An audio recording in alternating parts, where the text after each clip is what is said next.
بھائیو، قرآن پاک کو پڑھیں، قرآن پاک کو سیکھیں، قرآن پاک کو پڑھیں، قرآن پاک میں غور و فکر کریں، تدبر کریں اور پھر قرآن پاک پہ عمل کریں۔ یہ مشکل نہیں ہے۔ وَلَقَدْ يَسَّرْنَا الْقُرْآنَ لِلذِّكْرِ فَهَلْ مِن مُدَّكِرٍ، آسان ہے اس کو پڑھنا، اس کو سیکھنا، اس کو سمجھنا۔ تھوڑی سی کوشش ہو، لگن ہو، جستجو ہو، راہ حق کا متلاشی ہو، اس کے لیے یہ قرآن آسان ہے، مشکل نہیں ہے اس کا پڑھنا، اس کا سیکھنا، اس پہ عمل کرنا۔ لا یکلف اللہ نفسا الا وسعها، قرآنی احکامات ایسے ہیں ہی نہیں کہ جو انسان کر ہی نہ سکے اور اس کو اس کا مکلف بنا دیا گیا، ایسا نہیں ہے۔ انسان کر سکتا ہے، تبھی اللہ نے یہ حکم دیا ہے۔ انسان اگر نہ کر سکتا، بے بس و بے اختیار ہوتا، کبھی اللہ کسی اس عمل کا حکم بھی نہ دیتا۔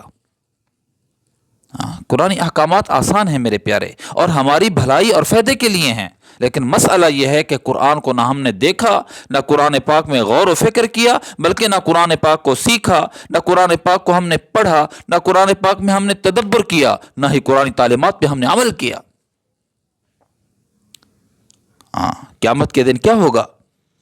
قیامت کے دن جہاں لوگ اللہ کی عدالت کے کٹہرے میں لوگوں کے خلاف مقدمے درج کر رہے ہوں گے، وہیں پر قرآن ایک نوجوان کی شکل میں آ کر اللہ کی عدالت میں کھڑا ہوگا۔ تو کیا کہنا چاہتے؟ کون ہے؟ کہا قرآن۔ کیا کہنا چاہتے؟ یا اللہ، فلاں آدمی اپنے آپ کو مسلمان کہلواتا تھا، لیکن کبھی قرآن پاک کو اس نے پڑھا نہیں تھا۔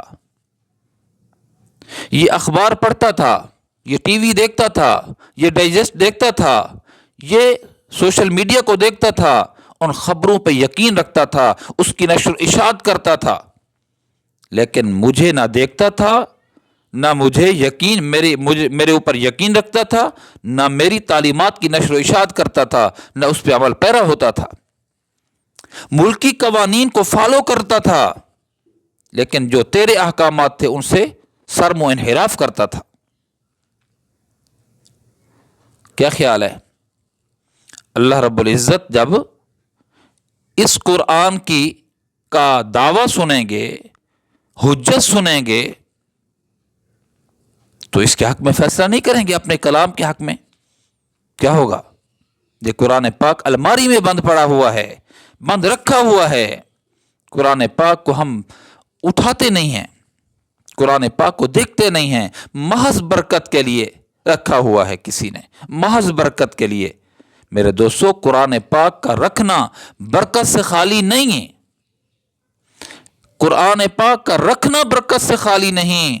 جو قرآن پاک کی تعلیمات پہ عمل کرتا ہے، اس کی زندگی میں کتنا برکت ہوگی، اس کی زندگی میں کتنی بھلائیاں ہوگی، اس کی زندگی میں کتنا سکون ہوگا۔ قرآن فریاد کرے گا، اللہ کے حضور مقدمہ پیش کرے گا، اللہ کے سامنے دعویٰ انسانوں کے خلاف کرے گا۔